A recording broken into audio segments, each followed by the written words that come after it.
मेरे सभी व्यूअर्स को जय श्री राम। आशा करती हूँ आप सभी स्वस्थ होंगे और खुश होंगे। सूक्ष्म शरीर पर हमारा एक सीरीज़ चल रहा है जिसमें हमने बहुत सारी चीज़ें जानी हैं। सूक्ष्म शरीर को हम किस प्रकार अनुभव कर सकते हैं, किस प्रकार हमारे लिए कार्य करता है, गर्भ में कितने समय बाद सूक्ष्म शरीर हमारे लिए कार्य करना शुरू करता है।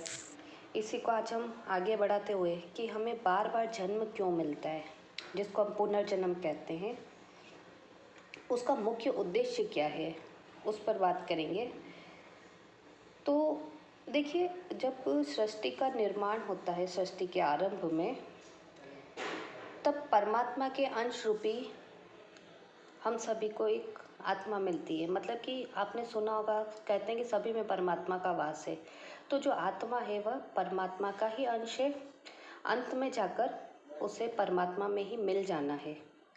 तो जब सृष्टि की रचना होती है तब परमात्मा के अंदर से हम सभी आत्मा के रूप में, विभिन्न परमात्मा के अंश के रूप में हम सभी आत्मा के रूप में पृथ्वी पर आते हैं और शरीर रूप में जन्म लेते हैं।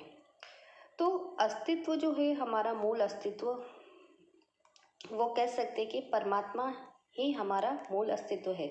अस्तित्व हम सिर्फ एक माध्यम बने हुए हैं। अस्तित्व हमारे माध्यम से खुद को जानता है। अनंत असीम परमात्मा खुद को जानने के लिए आत्मा रूप में जन्म लेकर जीवन के विभिन्न रूपों को क्रमशः धारण करता है।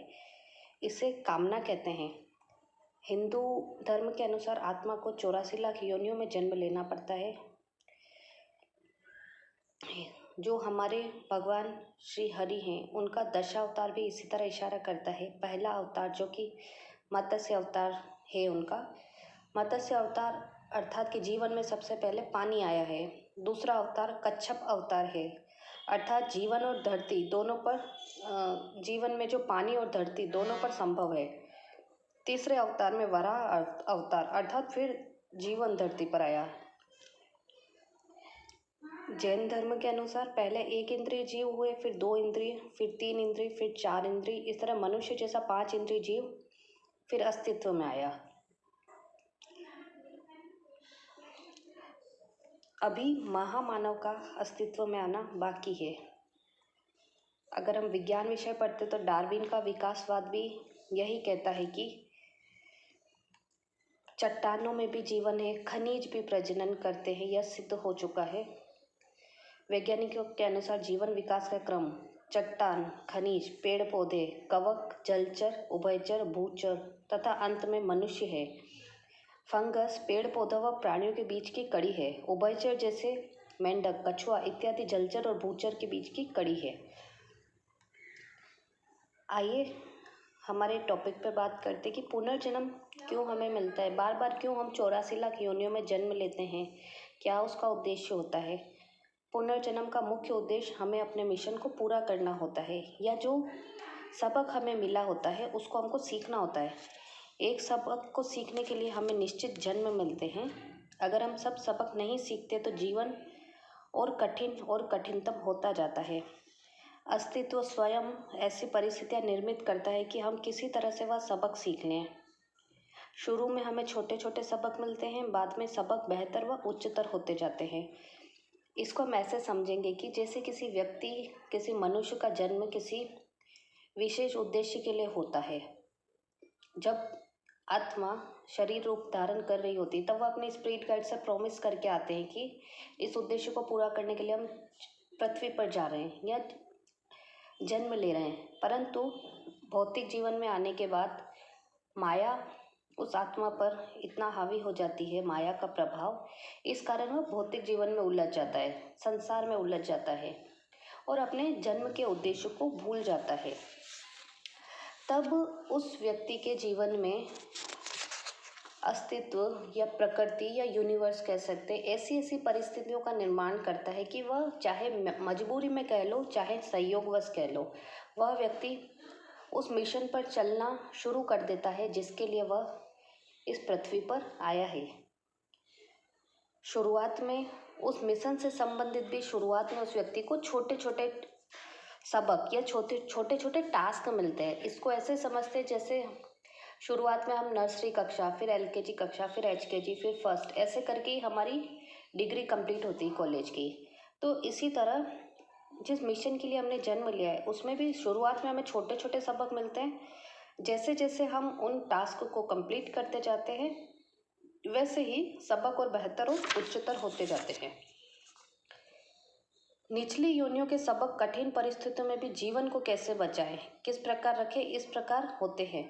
मतलब कि जब हम पशु योनि में होते हैं तो जैसे कि हिरण की योनि में जन्मे तो उनका सबसे पहला उद्देश्य होता है कि वो शेर, बाघ, चीता, इनसे हिंसक पशुओं से स्वयं की रक्षा कैसे करें। तो ये इनके लिए सबसे पहले सबक होता है कि कठिन परिस्थितियों में स्वयं को कैसे बचाएं, जंगल में जीवन को कैसे बचाएं। इसके बाद के सबक जो होते हैं भोग होते हैं, सुरक्षा संबंधी, धन संबंधी, यश, पद, शक्ति, महत्वाकांक्षा आदि के बारे में होते हैं। इन सबसे व्यक्ति यही सीखता है। इनसे हमें तृप्ति, शांति व आनंद नहीं मिलता। इसके बाद के सबक और उच्चतर होते जाते हैं। अभी तक सबक सांसारिक थे। जब व्यक्ति इनको सीख लेता है तो उसके सबक पारलौकिक होने लगते हैं। कहने का अर्थ यही है कि भौतिक जीवन में भी धन, यश, पद, शक्ति, महत्वाकांक्षा सारी चीज़ें प्राप्त करने के बाद भी तृप्ति, आनंद व शांति नहीं मिलती है। तो सबक और उच्चतर इसलिए हो जाते हैं। जैसे सांसारिक सबक में क्या सिखाया जाता है उस आत्मा को, उस जीव को कि किसी किसी का जो पारिवारिक माहौल होता है, जब वह आत्मा बच्चे के रूप में होती है तब भी उसे परिवार से उपेक्षा मिलती है। जब वह तरुण अवस्था में या जवान अवस्था में होती तब भी उसे कहीं ना कहीं से उपेक्षा मिलना, उसके आत्मसम्मान को ठेस पहुंचाना, नीचा दिखाना, कॉन्फिडेंस डाउन कर देना, स्वयं से घृणा करने पर विवश कर देना। मतलब उस व्यक्ति के, उस आत्मा के जीवन में इस प्रकार की परिस्थितियां निर्मित होती है कि वो दो ही रास्ते चुनता है, या तो अध्यात्म या फिर अपने जीवन को खत्म करने का चुनाव करता है, जिसमें वह आत्महत्या जैसा घातक कदम भी उठा लेता है। तो भौतिक जीवन के सबक अस्तित्व इसीलिए सिखाता है कि अगर जैसे कि उस जो आत्मा पारलौकिक जगत से संबंधित सबक को लेने के लिए शरीर रूप में आई है, अगर वह भौतिक जीवन में आती है अपने परिवार, सगे संबंधियों, इन्हीं से अगर प्रेम मिलेगा तो इन्हीं में उलझ जाएगी और अपने मिशन को पूरा नहीं कर पाएगी। इसलिए प्रकृति ऐसी परिस्थितियों का निर्माण करती है कि वह उन सब से दूर होने लगता है। ऐसा अनुभव उस आत्मा को होने लगता है कि ये रिश्ते सिर्फ शरीर तक साथ है, शरीर नहीं रहेगा तो ये रिश्ते भी नहीं रहेंगे। सच्चा रिश्ता सिर्फ और सिर्फ एक परमात्मा के साथ है। वह ईश्वर को ही अपना माता पिता, भाई बहन, प्रेमी, सखा, गुरु, सर्वस्व मानकर उसी को समर्पित हो जाता है। और पारलौकिक सबक को सीखने में स्पिरिट गाइड और इष्ट देव उस आत्मा को मदद करते हैं। पारलौकिक जगत से जुड़ने के बाद में उस आत्मा को अगले सबक में मित्रता, सृजनशीलता, कला, प्रेम, ध्यान, सेवा, क्षमा, साहस, संकल्प, समर्पण आदि जिनको हम सद्गुण कहते हैं, इससे जुड़ना होता है। क्योंकि पारलौकिक जगत से जुड़ने के बाद या ईश्वर की शरण में जाने के बाद में वह आत्मा किसी से मित्रता नहीं रखना चाहेगी, ना किसी से प्रेम करना चाहेगी। तो इसमें ऐसा होता है कि आपको भौतिक जीवन और आध्यात्मिक जीवन दोनों में बैलेंस बनाना होता है। सभी के साथ में मित्रवत व्यवहार करना है, बट किसी के साथ में मोह में आपको उलझना नहीं होता है। सभी के साथ में सभी आत्माओं को प्रेम करना है, क्योंकि सभी में ईश्वर का अंश है। सभी को प्रेम करना है लेकिन मोह में नहीं उलझना है। सभी की सेवा करनी है, उद्दंड को क्षमा करना है, क्रोध पर विजय प्राप्त करनी होती है। मतलब कि हर प्रकार के विकारों पर आपको विजय प्राप्त करनी होती है, सद्गुणों को अपनाना होता है, परंतु आपको भौतिक जीवन में उलझना नहीं होता है। सबसे उच्चतम सबक जो होता है वह प्रेम का होता है। इसलिए अस्तित्व सबके हृदय में चाहे वह व्यक्ति संसार में कितना ही निकृष्ट या हिंसक क्यों न हो, प्रेम अस्तित्व सबके हृदय में देता है। यह प्रेम बीज रूप में होता है और इसकी खिलावट सारे अस्तित्व के प्रति प्रेम के रूप में ही होती है। जब व्यक्ति यह पाठ सीख लेता है तब वह इस मृत्युलोक की पाठशाला से पास हो जाता है। इसके आगे अगर वह चाहे तो फिर मृत्युलोक में लीला करने या सिखाने आता है। इस बात को हम कैसे समझेंगे कि व्यक्ति ने, आत्मा ने अपने सारे सबक को सीख लिए हैं, उसकी मृत्यु हो गई, मुक्ति हो गई, परंतु जब जब संसार में अधर्म का बोलबाला होता है, मनुष्य मानवता को छोड़कर पशुवत व्यवहार करने लगते हैं, हिंसा को अपनाने लगते हैं, तब यही आत्माएं जिनकी मुक्ति हो जाती है, यही आत्मा फिर से संसार को एक नई दिशा देने के लिए या एक नई राह दिखाने के लिए, एक नया सबक देने के लिए फिर से जन्म लेता है। जैसे कि अगर वर्तमान समय की अगर हम बात करते हैं तो जैसे कि वृंदावन में हमारे गुरु प्रेमानंद जी महाराज, ये मुक्त हो चुकी आत्मा है, परंतु ये सिर्फ संसार में सांसारिक व्यक्तियों को, संसार को एक नई राह दिखाने के लिए, भक्ति के मार्ग से जोड़ने के लिए इन्होंने फिर से जन्म लिया है। इसी तरह बागेश्वर धाम के जो महंत हैं श्री धीरेन्द्र कृष्ण शास्त्री जी,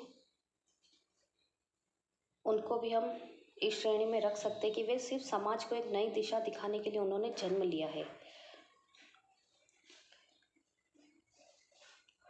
अब यह चाहे तो अस्तित्व के किसी भी और तल, कोई और पार्ट जिनके बारे में हमें नहीं पता है, वह भी हमें सिखा सकता है।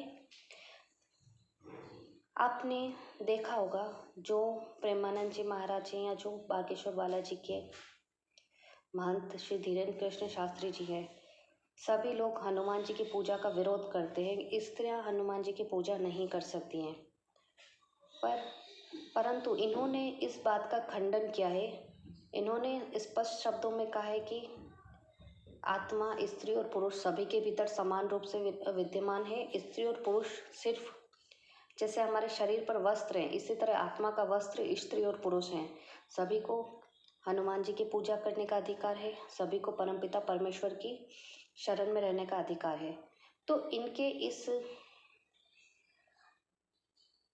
उत्तर से या इस वाक्य से समाज को एक नई दिशा मिली है। अब तक सिर्फ यही सुनने में आता था कि स्त्रियों को हनुमान जी की पूजा निषेध है, स्त्रियां हनुमान जी की पूजा नहीं कर सकती हैं, परंतु इन संतों के माध्यम से हमें यह जानने को मिला है कि स्त्रियां हनुमान जी की पिता के रूप में, भाई के रूप में, गुरु के रूप में, अपने संतान के रूप में पूजा कर सकती हैं, प्रेम कर सकती हैं और समर्पित हो सकती हैं। आशा करती हूँ आप सभी को हमारा वीडियो ज़रूर पसंद आया होगा। आप सभी लोग वीडियो को शेयर ज़रूर कीजिए, लाइक कीजिए, कमेंट कीजिए, और जिन्होंने अभी तक चैनल को सब्सक्राइब नहीं किया है उन सभी से मेरी रिक्वेस्ट है कि प्लीज़ चैनल को सब्सक्राइब ज़रूर कीजिए, वीडियो को शेयर ज़रूर कीजिए। कल फिर मिलेंगे एक नई वीडियो के साथ में। इसी टॉपिक को हम आगे बढ़ाएंगे। आशा करती हूँ आप सभी को वीडियो ज़रूर पसंद आ रहा होगा, और आप किस विषय पर वीडियो चाहते हैं उसके लिए भी आप चाहे तो सजेशन दे सकते हैं। सभी को जय श्री राम।